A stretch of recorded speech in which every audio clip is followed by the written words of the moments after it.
Olá, bem-vinda, bem-vindo à série de entrevistas do G1 com candidatos à Prefeitura do Recife. Foram convidados todos os candidatos. Os que pontuaram acima de 5% na pesquisa Datafolha, divulgada no dia 22 de agosto, foram entrevistados ao vivo com duração de 1 hora.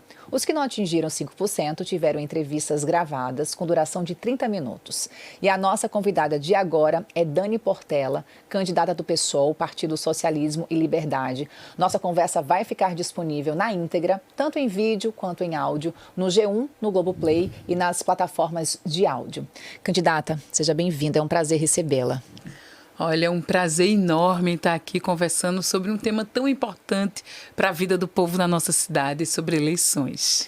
Antes da gente começar, vou trazer um pouquinho da história de Dani Portela. Formada em Direito e em História, Daniele Gondim Portela é advogada, professora e alfabetizadora de adultos. A primeira vez que se candidatou a um cargo eletivo foi em 2018, quando tentou se eleger governadora de Pernambuco, mas ficou em terceiro lugar, com 4,97% dos votos. Em 2020, foi eleita vereadora do Recife, com a maior votação daquela eleição, com mais de 14 mil votos. Deixou uma mandato 2 anos depois, quando se elegeu deputada estadual de Pernambuco. Na Assembleia Legislativa, foi líder da oposição à governadora Raquel Lira. E agora, aos 49 anos, Dani Portela tenta pela primeira vez se eleger prefeita do Recife. Candidata, a nossa entrevista terá 30 minutos a partir de agora. E aí, eu queria que a senhora começasse falando um pouquinho. A gente trouxe aí sua experiência nos legislativos municipal, estadual, mas nunca esteve à frente do executivo. Queria que a senhora explicasse ao eleitor por que pretende chegar ao comando da Prefeitura do Recife. Olha, quando eu penso nessa pergunta, a resposta que me vem à mente no primeiro momento é porque eu quero um Recife que seja bom para todo mundo. Então, por que isso me vem à mente? Porque, infelizmente, Recife não tem sido bom para todas as pessoas, né? Como você disse, eu sou uma professora de história, mas que gosta muito de olhar para números, né? E os números, eles são números duros com a nossa cidade. Recife, por exemplo, está entre as capitais mais desiguais do país. A segunda capital mais desigual do país, mas recentemente, na época da pandemia, a gente teve o título de ser a capital mais desigual, a capital nacional das desigualdades. Ainda figuramos entre as cidades mais desiguais. Mas quando a gente fala desigualdade, a gente sabe que essa desigualdade ela é de classe social, ela é uma desigualdade de gênero entre homens e mulheres, uma desigualdade de raça entre pessoas negras e pessoas não negras. Então, eu quero olhar para um Recife e ver uma cidade que seja mais justa e igualitária com todos e todos. Uma cidade que seja boa para as mulheres, para a população negra, para a população LGBTQI, APN+, para as pessoas com deficiência, de religiosidades e credos diversos, mas principalmente para as pessoas mais pobres. Como diz o presidente Lula, o pobre ele precisa estar no centro do orçamento. E é por isso que eu quero ser prefeita da cidade do Recife. A gente vai poder ouvir bastante sobre o seu plano de governo, mas antes queria falar um pouquinho sobre a formação, né, da sua candidatura. Na pré-campanha houve uma disputa dentro mesmo da federação, né, formada por PSOL, Rede, sobre o lançamento da sua candidatura, que se concretizou, ou do lançamento do deputado federal Túlio Gadelha, que é da Rede, né? Ele postou nas redes sociais, inclusive, uma reportagem que chamava a candidatura da senhora de laranja. Em resposta, a senhora o acusou de racista, de machista, também pelas redes sociais. Depois disso, ele reconheceu a derrota dentro da federação, anunciou o apoio da sua candidatura. Como é que ficou essa aliança, né, daqui para frente? Ele vai participar da campanha de alguma forma, deputado? Olha, o convite foi feito desde o dia do lançamento, da homologação desse resultado que declarou o meu nome como a candidata oficial da Federação Rede PSOL. É uma federação muito importante para os dois partidos, é uma espécie de casamento de 4 anos que fortalece dois partidos que são aliados em várias pautas, em várias bandeiras. Então, dentro da democracia interna, foi uma disputa que foi natural, mas que o resultado saiu, foi homologado e desde aquele momento o deputado declarou o apoio e a nossa campanha está aberta para construir junto com a Rede Sustentabilidade.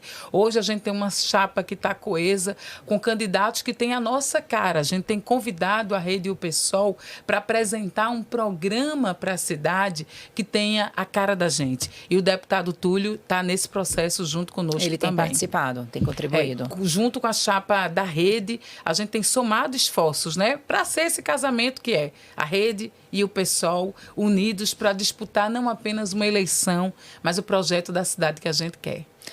Candidata, falar um pouco das propostas sobre a participação popular. A senhora tem prometido recriar o orçamento participativo, né, que já existiu no Recife. O modelo seria exatamente o mesmo que já existiu? Teria alguma modificação? Olha, isso foi uma proposta que nasceu ouvindo as pessoas, que é onde toda política deveria começar, né? É escutando as pessoas.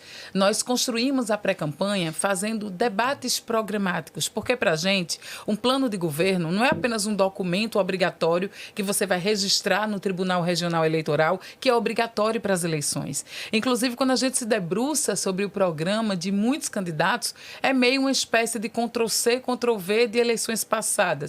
Para a gente, não. O plano é o coração da nossa campanha.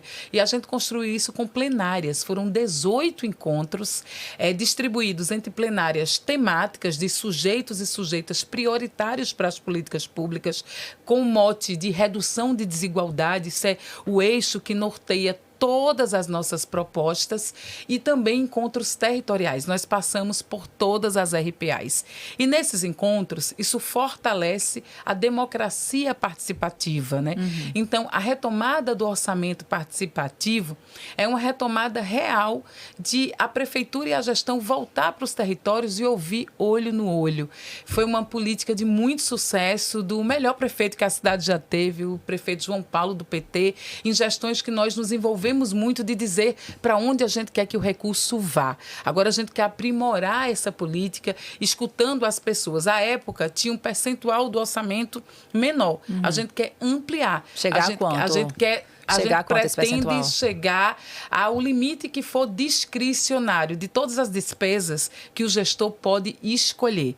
Dentro do limite discricionário, a gente quer ouvir as pessoas. Porque é a pessoa que está lá no Ibura que sabe a necessidade do Ibura. É a pessoa que está lá no Bode que sabe a necessidade do Bode. E eu quero uma cidade que seja boa para quem vive em Boa Viagem, mas para quem mora em Basília Teimosa também. Que essas desigualdades elas não sejam tão latentes. E a gente vai construir políticas sérias com um orçamento participativo, porque não tem política sem recurso. O seu plano de governo também fala na criação de um programa de renda básica do Recife. Queria que a senhora falasse um pouco mais sobre esse programa, quantas pessoas seriam incluídas, qual seria o valor também. Olha, nós, em toda a minha trajetória, a gente discute garantia de direitos e enfrentamento de desigualdade. Eu perpasso em vários campos que trazem isso para o debate central. E desde quando eu era vereadora, existia uma frente em defesa da renda básica, primeiro no município do Recife, também no estado de Pernambuco. Nós dialogamos com vários setores, organizações da sociedade civil, parlamentares do nosso campo, Eduardo Suplicy, trouxemos Eduardo recentemente, agora 2 vezes, que acaba sendo conhecido como uma das figuras nacionais que mais defende políticas públicas de transferência de renda para enfrentar, de fato, as desigualdades, né? Esse programa, aqui na cidade do Recife, vai ser o programa Bom de Prato. Porque hoje tem milhares de pessoas que vão dormir sem saber se alimentam no dia seguinte. E como eu disse, essas desigualdades, elas são de classes sociais, de gênero e raça. A maioria são mulheres negras como eu, mães como eu, que vão dormir sem ter certeza se alimentam seus filhos no dia seguinte. Então esse programa, o Bom de Prato, ele pretende criar uma renda, um programa de transferência de renda mínima municipal que vai atingir cerca de 41 mil famílias. E essa verba tem que ser usada para alimentação. É uma destinação de um valor para que eles utilizem para o que eles quiserem, né? Mas para sair do grau de insegurança alimentar extrema em que vivem muitas famílias da cidade do Recife. Na verdade, para vocês terem uma ideia, seria um valor de cerca de R$350 para 41 mil famílias, que são famílias, isso daria uma média de 175 milhões por ano, mas são famílias que elas não acessam hoje programa nenhum de transferência de renda. Elas estão cadastradas no Cade Único, mas, por exemplo, elas não recebem Bolsa Família ou outros programas de transferência de renda.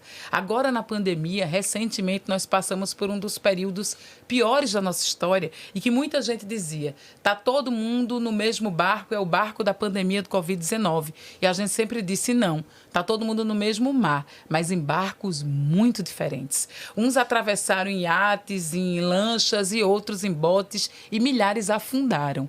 Então a gente quer olhar justamente para essas pessoas que na pandemia inclusive dobrou o número de população em situação de rua em muitas cidades e Recife é um reflexo disso. O aumento da pobreza, da miséria, não dá mais para a gente passar pelos nossos bairros e fingir que aquilo não está existindo na nossa porta. São famílias inteiras que precisam de atenção, de políticas públicas integradas. No seu programa de governo também, a senhora fala em garantir que os concursos públicos municipais tragam vagas para os professores de línguas de sinais. Se eleita, a senhora pretende fazer concursos para quais áreas? Olha, eu sou professora, né? Como eu fui apresentada, eu digo que no dia que eu não estiver na política é para a sala de aula que eu volto, é esse lugar que me alimenta. Então, sou uma árdua defensora da educação pública de qualidade, plural e inclusiva, né? Então, a gente precisa falar da educação inclusiva, do acesso à educação para todas as pessoas como uma forma, de fato, de reduzir desigualdade. Educação é, inclusive, medida de prevenir questões de segurança pública, porque eu tenho certeza que se uma mãe ela tivesse que escolher, ela nunca ia querer um filho, um jovem no banco dos réus. Ela ia querer esse filho no banco de uma escola. Imagine as mães de pessoas com deficiência e pessoas neuroatípicas daqui da cidade do Recife, muitas pessoas autistas hoje. Elas estão tendo que escolher o dia que vão para a escola. Na verdade, elas não escolhem. Por elas estariam na escola todos os dias, no horário permanente. Mas hoje, o que existe é que a atual gestão do prefeito João Campos, ele tem feito rodízio nas escolas. As crianças com deficiências, elas estão frequentando a escola, algumas escolas e creches, 1 a 2 vezes na semana. Sabe por quê? Porque se investe em construção de alguns prédios, mas o prédio sozinho não cuida de ninguém. Uma gestão que cuida das pessoas, ela investe nos profissionais de educação. Então, hoje, você não tem, por exemplo, agentes escolares de educação especial para acompanhar essas crianças e faz com que essa mãe não possa deixar a criança todo dia. Então, a gente fala de uma educação que seja inclusiva, inclusive com as escolas que sejam bilíngues, ampliar isso. A língua brasileira de sinais é uma língua oficial do Brasil, é a segunda língua oficial do nosso Brasil. E a gente tem pouquíssimas escolas que são realmente acessíveis. Quando a gente fala em acessibilidade, é muito mais do que calçada, rampa, é acessibilidade comunicacional, é acessibilidade a todas as políticas. E a gente precisa, sim, garantir concursos para áreas especiais. Esse concurso, ele é feito, mas existe um cadastro de reserva que ele sempre fica aguardando ser chamado, embora essa vaga exista. Sabe por quê? Porque hoje tem muitas pessoas que trabalham em contratos temporários. Uma parte significativa dos servidores públicos da educação trabalham em contratos por tempo determinado, precarizados, que não recebem os reajustes necessários e nem têm uma carreira para construir. A gente vai fortalecer o município, fortalecendo o concurso público, que fortalece, inclusive, a arrecadação para o nosso município. Aí, nesse caso, seriam quantos de profissionais de Libras? E também a senhora falou em agentes escolares, né? Também está precisando. A senhora também faria um concurso público para contratar esses profissionais? Justamente, os ADEs e os ADIs, né? Que são os que fazem um acompanhamento de todas as crianças na educação infantil e das crianças com deficiência também na educação infantil. Tem ideia de quantos seriam necessários? Olha, nós precisamos ter um olhar com mais cuidado sobre as contas e o limite prudencial. Então, a gente tem um plano que é, inclusive, para olhar o quantitativo, a gente dá uma olhada para o orçamento. E a gente quer lançar o plano chamado Bom de Conta, que é para a gente ver de onde a gente vai tirar recurso, como é possível tirar recursos para implementar as políticas que a gente quer. E aí, na verdade, isso fala sobre as escolhas, né? Eu quero fazer melhores escolhas na cidade do Recife. E com o programa Bom de Conta, a gente vai ter capacidade de arrecadar R$ 1 bilhão em 4 anos. É a nossa previsão. fazer as contas, saber de onde vai e ficar com esse 1 bilhão para poder investir. Fortalecer a procuradoria para que, por exemplo, faça a cobrança da dívida ativa. Muitas pessoas devem ao município, por exemplo. É implementar um sistema de tecnologia de informação para combater a sonegação de tributos no âmbito municipal. Então, a gente precisa cobrar, de fato, de quem tem mais. Se a gente quer uma cidade menos desigual, né? Uma outra questão é rever os contratos. Por exemplo, a gente está aqui no meio de comunicação e a gente sabe que publicidade é uma coisa importante. Hoje, Recife gasta cerca de 70 milhões com publicidade e propaganda. Desses 70, tem justamente aquela propaganda que é uma propaganda educativa para campanhas de vacinação, para matrícula e vagas em creches e escolas, para combate a arboviroses em períodos de maiores contaminação. Isso aí precisa existir. Mas dos 70 milhões, a maior parte é gasto com propaganda institucional, para promover ações da prefeitura e, consequentemente, do prefeito. 40 milhões. A gente quer fazer com que esse gasto de 40 milhões seja investido, por exemplo, em construção de moradias populares. A gente quer fazer escolhas melhores. A desigualdade da nossa cidade é fruto das escolhas que as gestões do PSB fizeram nos últimos 12 anos. Seguindo aqui, abrindo o seu plano de governo, vamos falar um pouquinho dos centros POPs, né? A senhora fala que o Recife tem 4 centros POPs, é o que a gente tem, voltados para atender a população de rua, quando deveria ter 23. Ou seja, esses 19 a senhora pretende construir também? Está no seu plano de governo? Exatamente. Está no governo ampliar a cobertura para atender o que o Plano Nacional pede para políticas de população em situação de rua. Como eu falei da pandemia, né? O quantitativo dessa população, ele dobrou no último período. Então, todo mundo que está me ouvindo, é impossível que a gente se conforme vendo famílias inteiras dormindo nas ruas, nas marquises, do lado dos bairros onde a gente mora. Então, existem os centros de atenção à população em situação de rua. Como você falou, os números são bastante insuficientes e os dados da prefeitura apresentam um quantitativo dessa população subnotificado. Diz que existe cerca de 1.800 pessoas vivendo em situação de rua agora no Recife. Esse número já é um absurdo. É um absurdo que uma mãe com uma criança esteja na rua agora. Mas esse número ainda é menor do que de fato existe. E os centros são poucos, né? Inclusive um debate de onde esses centros se localizam. Isso, a senhora tem né? esse estudo. A gente tem, por exemplo, tem no Hipódromo, tem em Setuba. A senhora pensa em colocar onde esses centros? São 19, né? Justamente a gente quer ampliar esse centro para bairros onde ainda não tenham, né? Em área das cidades onde ainda não tenham. Porque antigamente era como se a população em situação de rua ela ficasse restrita ao centro da cidade. Hoje ela se espalhou para outras áreas. Na zona sul da cidade, por exemplo, houve inclusive o debate se aquele centro deveria estar lá. Há uma insatisfação por parte da população, porque, na verdade, é como se a gente quisesse esconder a pobreza, maquiar o que a gente está vendo na nossa cara, desse Recife real que não está bom para essas pessoas. E às vezes as pessoas, eu não quero perto de mim porque eu não quero nem ver. E daí surgem as periferias, né? Cada vez a gente foi empurrando para as áreas mais distantes, mais periféricas, aquilo que a gente não quer ver. Mas isso é um problema do conjunto da sociedade que a gestão precisa enfrentar. Agora, os centros POPs hoje, eles funcionam como casas que acolhem essas pessoas para dar uma alimentação, tomar um banho, questões de higiene, pegar material de higiene, dormir quando necessário, né? Mas a gente precisa pensar em políticas públicas integradas. Eu quero ampliar os centros POPs, mas que almejem tirar essas pessoas da situação de rua. Então, por isso, o programa Bom de Prato. Por isso, nós temos um programa que é Bom de Teto, que é criar moradias populares no centro da cidade que está abandonado. Veja, tem muitos prédios, a gente quando anda aqui no centro da cidade, a gente fica chocado. É um cenário de guerra. A capital, a Veneza brasileira, repleto de ruas fantasmas, com prédios e muitos prédios abandonados. Então, tem muita casa sem gente. E muita gente sem casa no coração da nossa cidade. O que é que a gente pode fazer para isso? A gente tem um programa para isso, que além do nosso programa Bom de Teto, ele quer construir 2.500 moradias novas, né, moradias populares. Por ano?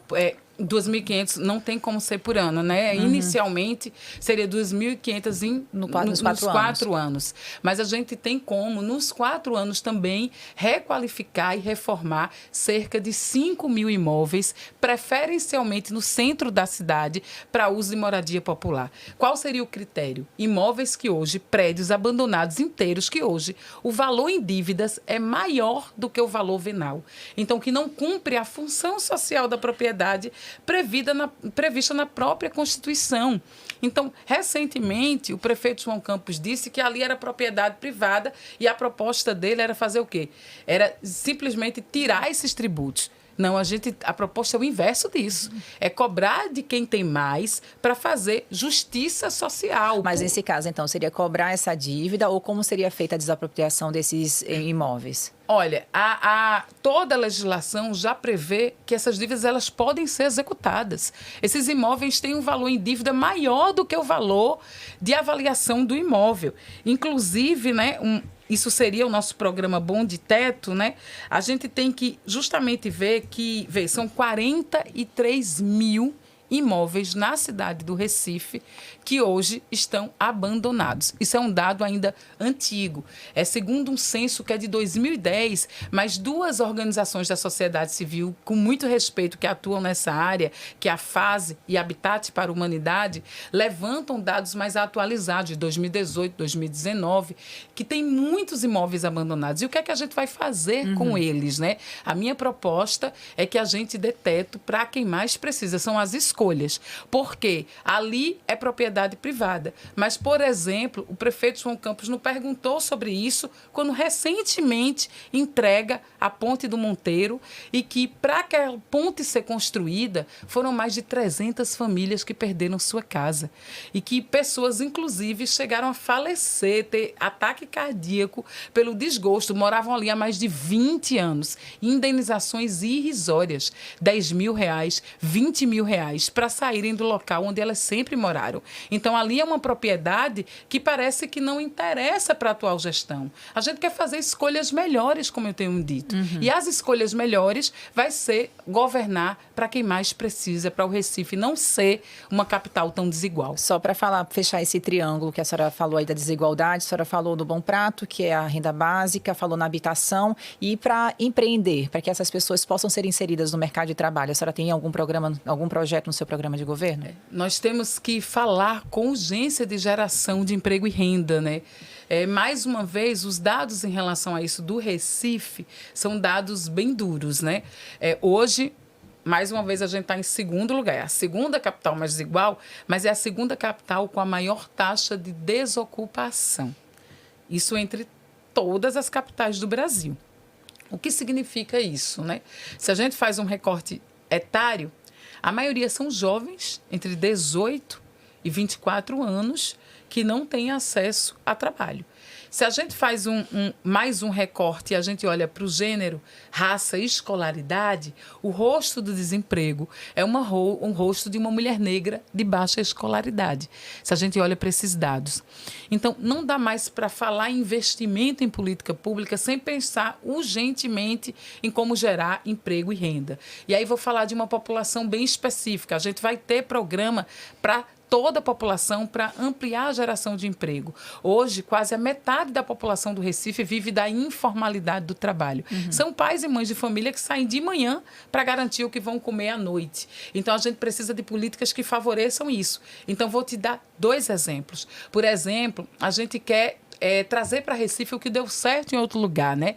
O governo Lula, ele lança um programa nacional que é justamente para aumentar a empregabilidade entre mulheres, por exemplo, né? É um programa do governo federal. A Prefeitura de São Paulo, à época da gestão de esquerda, né, da gestão do ex-prefeito Haddad, ela tinha um programa chamado Transviver, que é um programa voltado especialmente para a empregabilidade da população LGBTQIAPN+, com um olhar específico à população de pessoas transexuais ou travestis que hoje não acessam emprego e renda. A maioria vive, na verdade, em situação muito precária, muitas vivendo da prostituição, não necessariamente por opção ou por escolha. É uma população que ela muitas vezes é expulsa de casa por violência, ela é expulsa da escola porque a evasão escolar é altíssima, mas sabemos que muitas vezes não permanece nas escolas por não ter uma escola inclusiva, ser uma escola que traz muito preconceito, LGBTfobia contra esses corpos. Então, são corpos que precisam ser incluídos nas políticas públicas. A gente trazer para cá o projeto Transviver, que é um projeto que transfere uma bolsa para as pessoas transexuais e travestis e LGBTs no geral, para que elas possam fazer curso profissionalizante, se manter naquele período e ser integrado no mercado de trabalho. Uma outra coisa que a gente quer garantir é o programa Bom de Roda. A gente fala em tarifa zero. Não é possível agora a gente zerar a tarifa de uma vez só. Mas a prefeitura não pode lavar as mãos em relação ao transporte público. Nós temos assento no Conselho do Transporte Público e a gente precisa debater isso. Como seria essa tarifa zero? Seria uma tarifa zero progressiva, iniciando com gratuidade de passagem, justamente para jovens entre 15 e 29 anos que já não são atendidos na gratuidade dos alunos de escola pública estadual e municipais e que estão desempregados. Uhum. A gente seguir aqui na nossa conversa, vamos falar um pouquinho também de saúde, candidata. A senhora promete assegurar cobertura territorial completa, né, para o serviço de saúde básica. Hoje, a cobertura da atenção primária à saúde, segundo o projeto Primeira Infância, é de 49,3%, ou seja, menos da metade. Claro que para expandir essa cobertura, existe um custo. Quanto que a senhora estima aí que custaria garantir essa cobertura territorial por completo? Olha, eu tenho dito e repetido, né, que eu quero ser a primeira mulher negra prefeita do Recife, para o Recife ser bom para todo mundo, bom para todas as pessoas.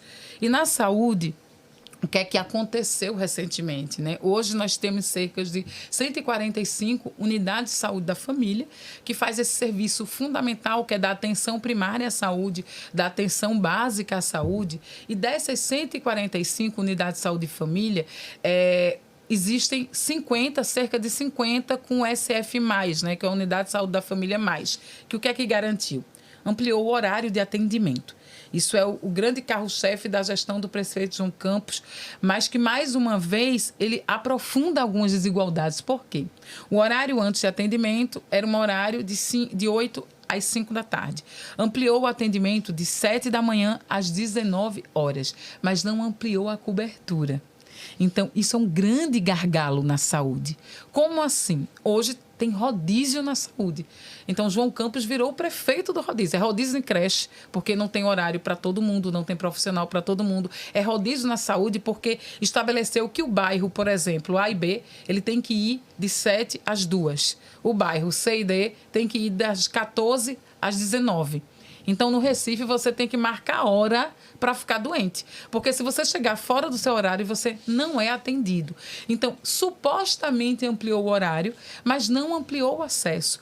Trouxe um programa fundamental do governo federal, que é o programa Mais Médicos, mas não ampliou toda a rede de apoio. Para um médico trabalhar, ele precisa de pessoas para atender, de profissionais de enfermagem, técnicos, analistas em saúde. Ele precisa de outras profissões em saúde que precisam ser ampliados. Então, hoje, para a tua pergunta específica, para a gente ter realmente a universalização da saúde, nós precisaríamos hoje construir mais 80 unidades de saúde da família. Isso equivaleria, eu acredito, a 220 milhões de reais, né?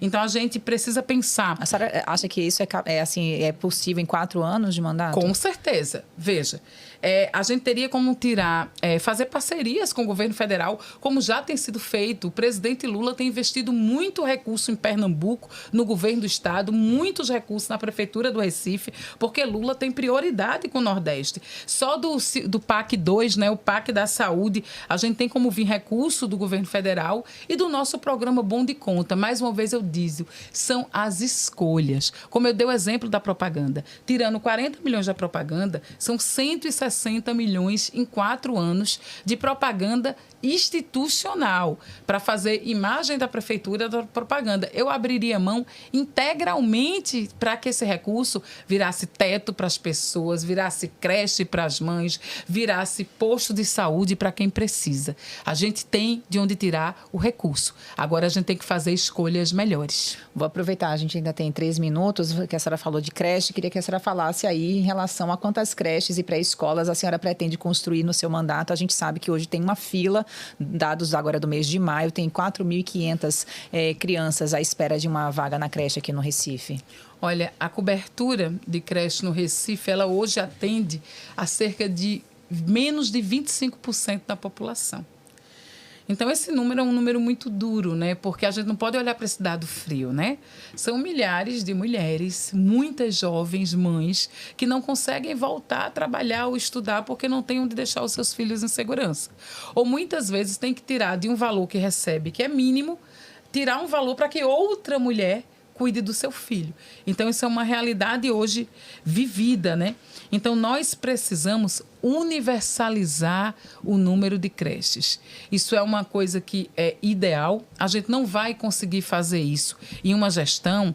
O que a gente pode se comprometer? Em 4 anos, é impossível você zerar, porque são mais de 70% de vagas que não são atendidas. Quando eu falo 70%, são milhares de mães que não têm onde deixar o seu filho e que têm a vida diretamente impactada por ausência dessa política.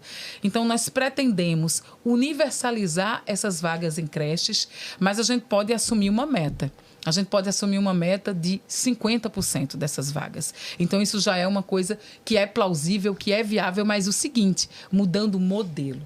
Existe um modelo de gestão do PSB que é um modelo liberal e que tem avançado em pautas que, inclusive, a direita tradicional da cidade não avançou antes, que é um modelo de parceria público-privada.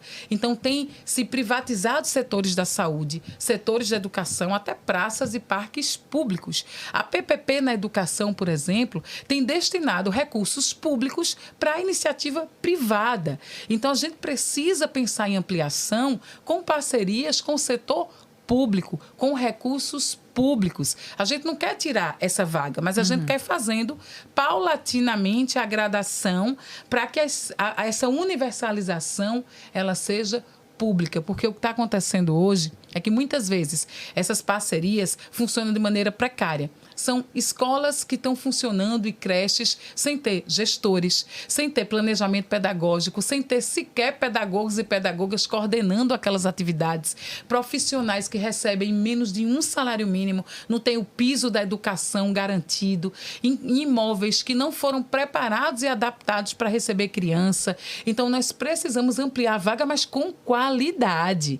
Com qualidade. É essa a proposta que a gente quer, uma educação que seja bom para todo mundo na cidade do Recife. Nosso tempo acabou. Candidata, muito obrigada por ter vindo aqui conversar com a gente.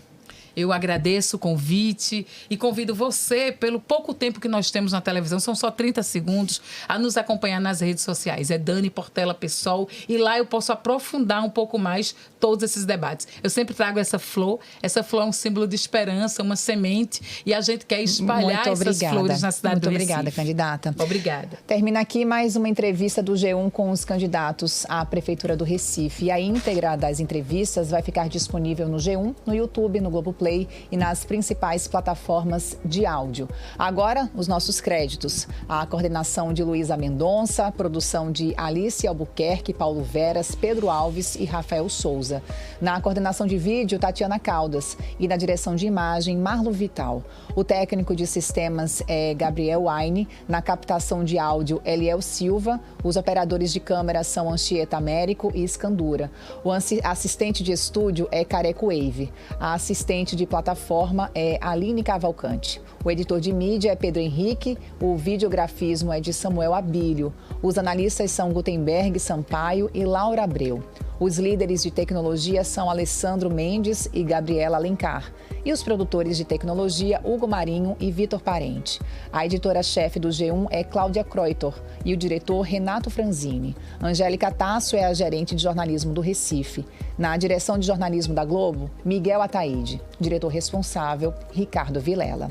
E eu sou Clarissa Góes, te agradeço a companhia, fico por aqui, até a próxima.